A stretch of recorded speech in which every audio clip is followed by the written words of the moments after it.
ঢাকাসহ সারা দেশেই থেমে থেমে বৃষ্টিপাত অব্যাহত রয়েছে। কোথাও কোথাও মাঝারি থেকে ভারী বৃষ্টির আভাসও দিয়েছে আবহাওয়া অধিদপ্তর। বঙ্গোপসাগরে সৃষ্ট হওয়া নিম্নচাপের প্রভাবে এমন বিরূপ পরিস্থিতি। নিম্নচাপটি দুর্বল হয়ে এখন ভারতের ওড়িশায় অবস্থান করছে। এদিকে দেশের সব সমুদ্র বন্দরে এখনও ৩ নম্বর স্থানীয় সতর্ক সংকেত জারি রয়েছে। মাছ ধরার নৌকা, ট্রলার সাবধানে রেখে চলাচল করতে বলা হয়েছে।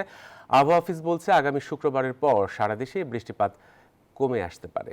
আগামী 24 ঘন্টার আবহাওয়ার পূর্বাভাসে রংপুর, রাজশাহী এবং ময়মনসিংহ বিভাগের অধিকাংশ জায়গায় বৃষ্টি হতে পারে। আর এছাড়া যে অন্যান্য বিভাগগুলো আছে সেখানেও অনেক জায়গাতে বৃষ্টি হতে পারে। আর বিশেষ করে আমরা যেটা দেখছি যে আজকে এবং আগামীকাল এই 2 দিন মূলত রংপুর, ময়মনসিংহ এবং সিলেট বিভাগেই বৃষ্টি বেশি হতে পারে এবং এছাড়া অন্যান্য বিভাগসমূহে বৃষ্টি তুলনামূলকভাবে কম হতে পারে। বান্ডেল থাকলে প্রতি সেনমানিতে টাকা বাঁচবে। বিকাশ সেনমানি বান্ডিল কিনে জিতুন প্রতি লেনদেনে।